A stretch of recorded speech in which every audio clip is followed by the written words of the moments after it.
Seigneur soit avec vous. Lecture de l'Évangile de Jésus-Christ selon saint Luc.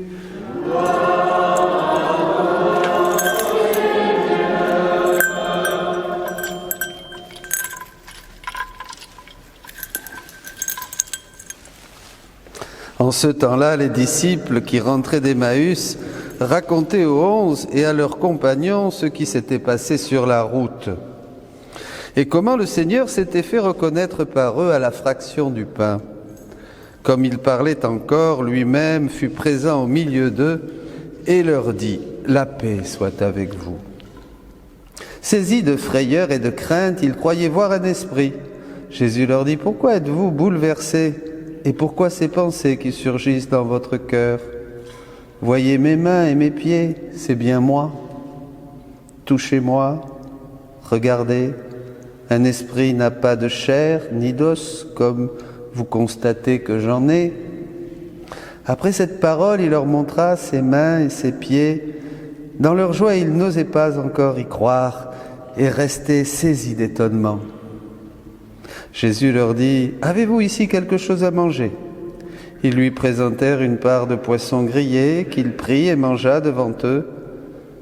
Puis il leur déclara « Voici les paroles que je vous ai dites quand j'étais encore avec vous. Il faut que s'accomplisse tout ce qui a été écrit à mon sujet dans la loi de Moïse, les prophètes et les psaumes. » Alors il ouvrit leur intelligence à la compréhension des Écritures.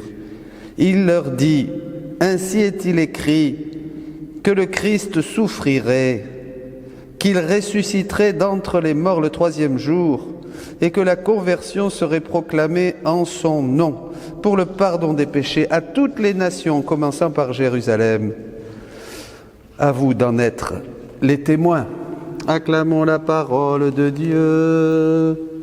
Louange à toi, Seigneur Jésus. Alléluia, alléluia, alléluia, alléluia, alléluia, alléluia, alléluia, alléluia. Alléluia, le Christ est ressuscité. Il est vraiment ressuscité. À vous d'en être les témoins. Termine l'évangile de ce jour. Quelle belle mission nous avons. Et oui, l'histoire continue et elle se répète parce que la parole de Dieu s'accomplit aujourd'hui comme hier, dit Jésus au chapitre 4 de saint Luc. C'est la même parole qui s'accomplit. Le Christ est toujours en procès avec les hommes. Voyez, ici, il est rejeté. Nous avons rejeté le Saint de Dieu, et nous avons préféré libérer un meurtrier. Bien, c'est ce que nous faisons tous les jours. C'est ce que fait l'humanité, parce que le Christ est l'éternel agonisant, dit une sainte. Il est toujours en agonie jusqu'à la fin des temps, disait aussi Pascal. Le Christ est en procès contre l'homme. On lui fait un procès. Regardez, vous vous rappelez cette citation « Ô monde inique, tu me bannis des conversations, tu me bannis des écoles, tu me sors des églises, tu renverses mes autels et tu tues mes prêtres. » Voyez ? Et les lois qui sortent aujourd'hui dans le monde sont contre la vie, contre l'amour, contre tout. Elles dégradent l'homme, elle dégrade l'image de Dieu qui est l'homme et elle se moque du Christ. Il y a de plus en plus de choses vilaines et de lois complètement folles. Enfin, l'histoire se poursuit. Et alors, au milieu de ça, vous avez renié le saint et le juste et vous avez demandé qu'on vous accorde la grâce d'un meurtrier. C'est la volonté, notre volonté homicide, que nous voulons libérer. C'est ça la volonté humaine, au lieu de faire la volonté de Dieu, la volonté de ce qui est saint, ce qui est bon, ce qui est vrai, ce qui est juste, eh bien, nous suivons le cours du monde et nous faisons la volonté du diable.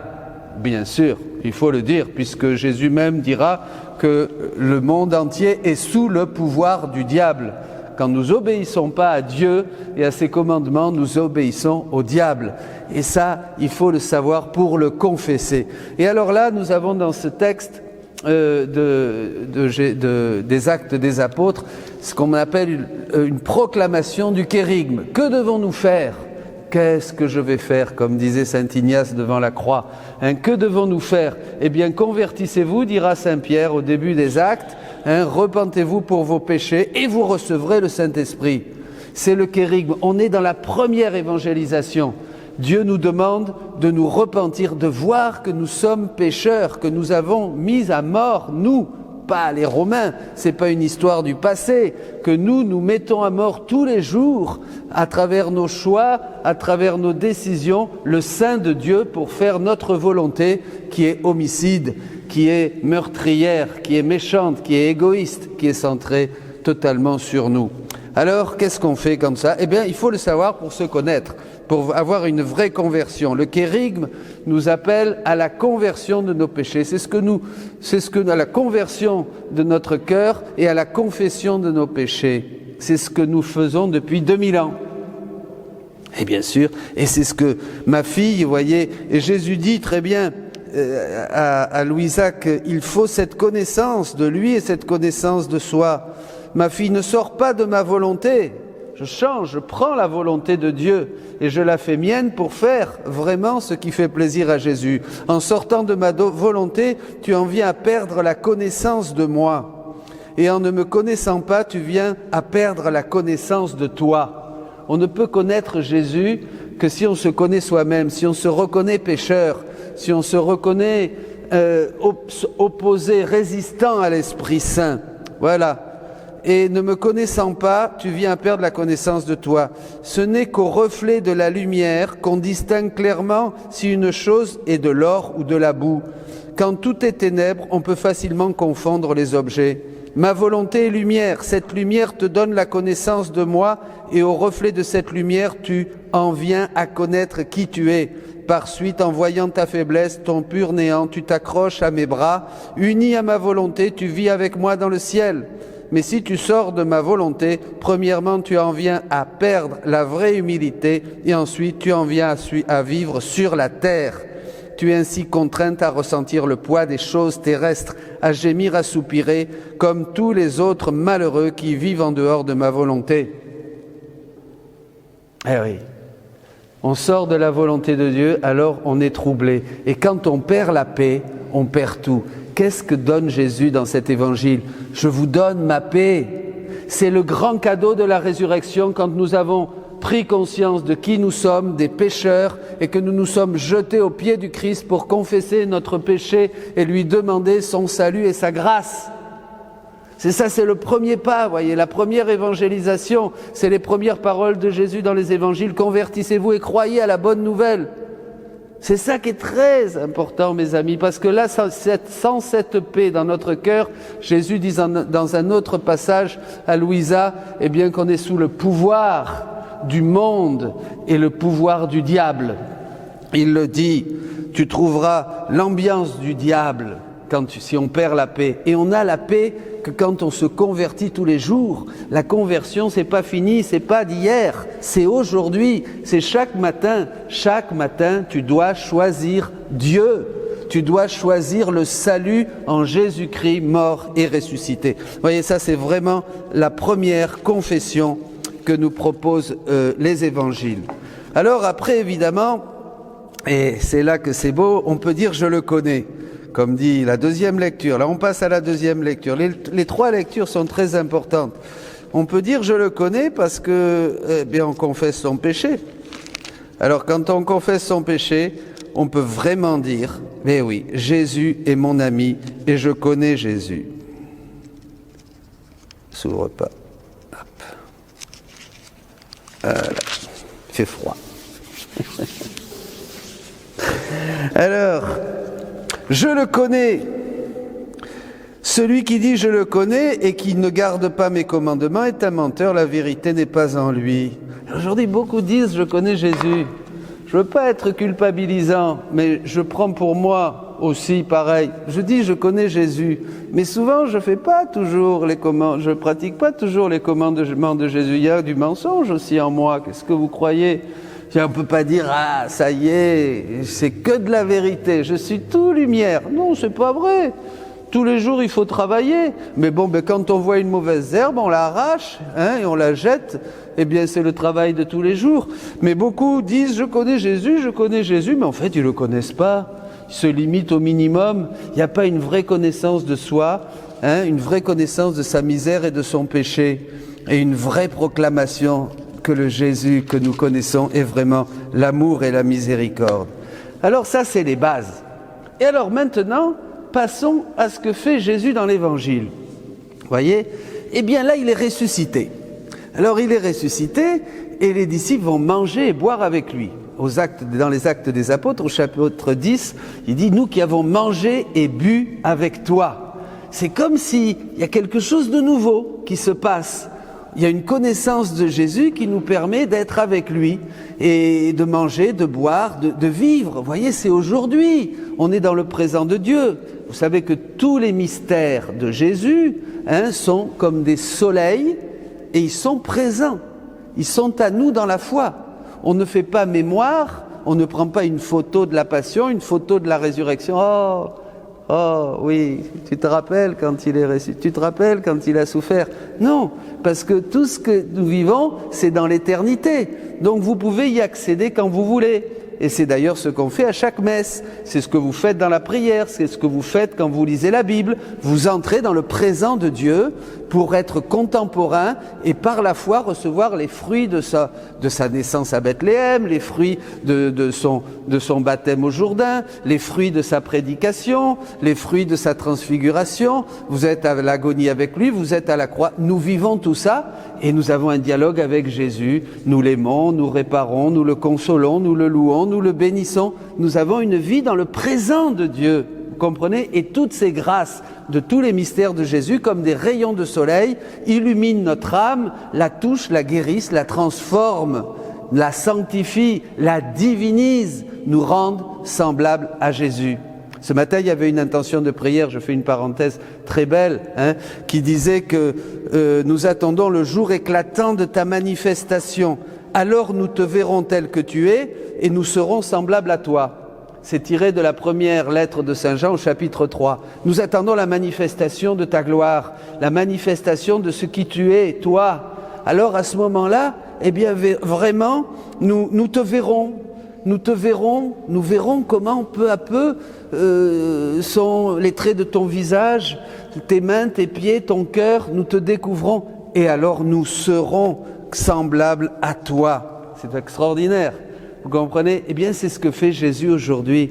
Dans le don de sa divine volonté, il se révèle, il se dépeint. Ce sont les traits du Christ qui, page après page, ce Jésus qui est ressuscité, que les disciples ont du mal à connaître, ils ont peur. C'est un esprit. Mais non, ils sont contents, mais ils ont peur. Et Jésus leur dit, venez avec moi, mangez, buvez, soyez contemporains, je suis là maintenant. C'est ce qu'il nous dit à tous. Faites les œuvres que je fais, mangez avec moi, viens manger avec moi, Jésus. Viens au marché avec moi, viens conduire avec moi, viens travailler avec moi, viens prier avec moi. Il est là, voyez? Il faut rentrer dans ce monde de la foi. On ne voit pas heureux ceux qui croient sans avoir vu, qui touchent sans avoir vu comme saint Thomas, qui vivent leur vie, tout ce que vous faites, vivez-le avec le Christ. Voyez ce que Jésus a commencé après sa résurrection, d'enseigner à ses disciples, c'est un enseignement pour nous aujourd'hui, puisque maintenant le Christ commence à se révéler. Il vient, il veut régner dans les cœurs, il veut être là. Et alors, vous allez me dire, et je vais terminer avec ça, comment il va être là? Alors Jésus leur dit, je suis là, il les invite à manger, il les invite à boire. Voilà, et puis ensuite il a fait un feu, même une autre fois, c'est très familial, c'est très, très intime, et il leur dit, ben oui, mais pourquoi vous ne croyez pas si facilement? Et là il va leur parler de l'essentiel, de sa passion. Ne fallait-il pas que le Christ souffre d'abord? Donc voyez, pourquoi je vous dis ça? Parce que maintenant, la semaine sainte est terminée, et comme un bon nombre de catholiques, ben c'est fini, la Passion, ça sera pour l'année prochaine, pas vrai? En 2022, on refera, on agitera de nouveau les rameaux, on fera le chemin de croix, l'office de la Passion. On n'a rien compris. Non. Nous sommes ici et Jésus au ciel cherche des âmes qui veulent vivre sa vie, qui veulent être des âmes victimes des extensions de ce qu'il est. Nous sommes là pour ça. Tout nous vient de la passion du Christ. Déjà, le disait saint Thomas, le dit sainte Thérèse, tout, même tout ce qui existe, même cet anorak qui vous réchauffe, cette chaise sur laquelle vous êtes assis, je le disais, vient de la passion du Christ, parce que si le Christ, par sa passion, par ses souffrances, n'avait pas satisfait, n'avait pas réparé, n'avait pas refait toutes nos vies, toutes nos actions, eh bien, la justice divine aurait fait disparaître toute la terre. Bien sûr, à quoi ça sert? À quoi aurait servi? Donc Jésus, c'est ça la miséricorde de Dieu. La miséricorde et la justice sont inséparables. La miséricorde de Dieu, c'est sa justice. Et la justice, c'est Jésus qui l'a pris pour nous justifier, pour nous rendre libres et pour se présenter au nom de chacun d'entre vous au Père et dire: il est bon, je l'ai lavé, je l'ai purifié, je lui ai donné mon pardon, je lui ai donné ton amour, je l'ai lavé par mon sang, j'ai souffert, j'ai refait sa vie, j'ai tout refait, le voilà. Comprenez? Il a tout fait. Et c'est pour ça que nous avons du soleil, c'est pour ça que nous avons des enfants, des familles. Tout nous vient de la passion du Christ.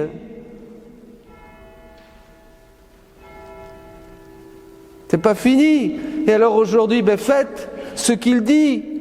Jésus dit au volume 12, le 16 mars 1917, j'ai eu ce texte ce matin, ça m'a bouleversé. Quand les gens lisent les 24 heures de ma passion, ce livre qu'on a proposé, ce livre que vous pouvez trouver, qui est un des plus beaux des livres qui existent, puisqu'on refait de manière divine ce que Jésus a fait avec ses intentions.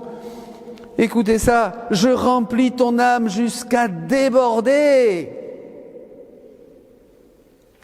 Jusqu'à déborder, mais parce que c'est la dernière effusion du Saint-Esprit.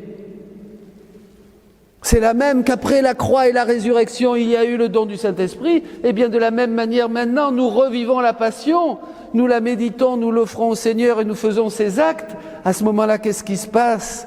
Eh bien, c'est l'effusion finale. C'est la grande Pentecôte. C'est ce qui se passe aujourd'hui avec le don de la divine volonté qui veut régner dans nos cœurs pour que nous reproduisions tous la vie de Jésus. Jusqu'à déborder, je te parle de choses intimes dont je ne t'ai jamais parlé auparavant. Bien sûr, il ne pouvait pas dire aux apôtres. Ils croyaient à peine.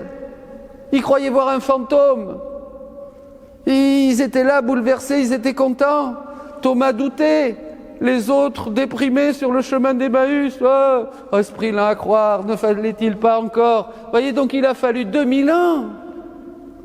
2000 ans de tradition, 2000 ans de saints, 2000 ans de théologiens, 2000 ans de prières à l'église pour madurer. Au début, ils étaient analphabètes pour les choses du ciel. Il y a eu 2000 ans pour nous apprendre le béaba de l'alphabet, dit Jésus. Et maintenant, je vais vous parler du langage du ciel, parce que c'est le temps que ma volonté se fasse sur la terre comme au ciel.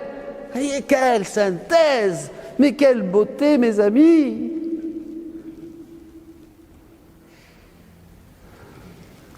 Je te parle de choses intimes dont je ne t'ai jamais parlé auparavant, de la manière de suivre mes voies. Que c'est beau! Ça y est, on suit le Christ. Pourquoi? Parce qu'on le connaît de l'intérieur. C'est pas une imitation extérieure. Je vais pas seulement mettre les bras en croix ou jeûner 40 jours dans le désert ou faire je sais pas quoi pour imiter Jésus, et me laisser pousser la barbe et les cheveux longs. Voyez, c'est pas ça. Ça, c'était bien. Bon, on faisait ce qu'on pouvait. C'était ce qu'on savait. Maintenant, il nous révèle comment, lui, il vivait à l'intérieur. Comment vivait son cœur. Qu'est-ce que faisait son cœur. Qu'est-ce que souffrait son cœur. Qu'est-ce qu'aimait son cœur. Qu'est-ce qu'adorait son cœur. Comment il faisait. C'est ça, le cœur ouvert. On l'a vu ouvert. Mais maintenant, on entre dans ce cœur et on fait les choses de Dieu. C'est ça qui nous donne notre belle dignité, mes amis. de faire les choses de Dieu, d'être comme des dieux. Vous serez comme des dieux, dira Jésus. On n'est pas des bedeaux, on n'est pas des grenouilles de bénitier. On est des fils de Dieu. Et il veut nous introduire dans cette intimité qu'il n'avait jamais fait auparavant. Évidemment, on ne peut pas dire « et là alors les saints d'avant ». Ben non, les pauvres ils sont contents maintenant, ils sont pleins de joie de pouvoir faire ça. Ça leur avait pas été révélé. On ne peut aimer et accueillir une chose que quand on la connaît.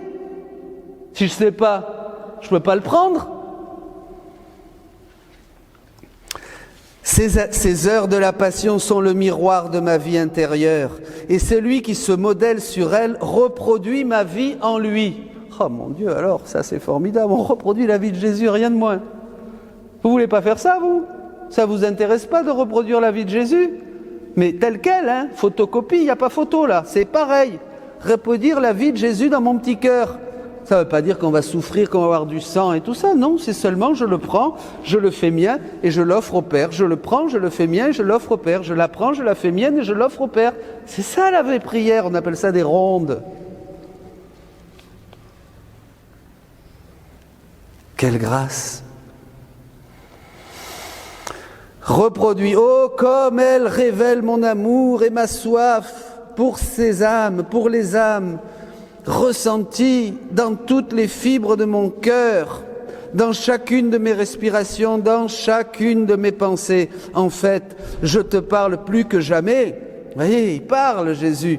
Mais dès que j'ai fini, je me cache. Ne me voyant pas, tu dis que j'ai changé. Non, j'ajouterai que lorsque tu répètes, ne répète pas avec ta voix ce que je t'ai dit intérieurement, tu empêches l'épanchement de mon amour. Quand nous ne répétons pas ce que Jésus nous dit intérieurement, maintenant que nous rentrons dans son cœur et que nous savons ce qui s'y passe, et que nous ne répétons pas aux autres avec notre voix ce que nous découvrons dans cette intimité, dans sa divine volonté, eh bien on empêche son amour de se déverser sur le monde, parce que c'est maintenant la grande Pentecôte, c'est maintenant le grand renouveau. Jésus termine et c'est le déversement total, final, universel sur toutes les nations de son règne qui vient par l'Esprit Saint qui achève toute sanctification, dit-on. Vous comprenez ? C'est lumineux, tout est dit. Alors, eh bien prions, faire une prière pour vous parce que le Christ continue à vous parler. Rentrez dans vos cœurs et dites oui à Jésus. Dites à Jésus, oui, parle-moi et parle-moi encore. Je veux comprendre ces choses, Seigneur. Je veux vraiment découvrir tout l'intérieur de ton cœur. Je veux découvrir ce que faisait la divinité dans ton cœur, dans ton humanité. Et je veux prendre ces choses comme tu m'invites à les prendre pour les faire et les refaire et les offrir au Père, pour recevoir cette effusion du Saint-Esprit et pouvoir la partager à mes frères en leur parlant avec vérité, avec amour de ta grandeur, de ta beauté, de ton œuvre. Oui, Seigneur, je veux continuer ce qu'avaient commencé mes frères, les apôtres, après ta mort et ta résurrection. Je veux continuer cette œuvre, je veux la faire mienne, l'intérioriser, et que mon cœur s'ouvre aussi pour que le tien puisse déborder à travers le mien, à travers chaque battement de mon cœur. Je veux pouvoir dire aux hommes, il vous aime, il vous aime, il vous aime, il vous aime. Recevez, recevez, recevez l'Esprit Saint, recevez les paroles du Seigneur. Recevez l'intelligence des Écritures. Oui, aujourd'hui, le Christ ouvre nos cœurs à l'intelligence des Écritures, à l'intelligence du mystère, à l'intelligence de tout ce que Dieu est, a fait et fait aujourd'hui pour les hommes. Amen. Je vous envoie comme des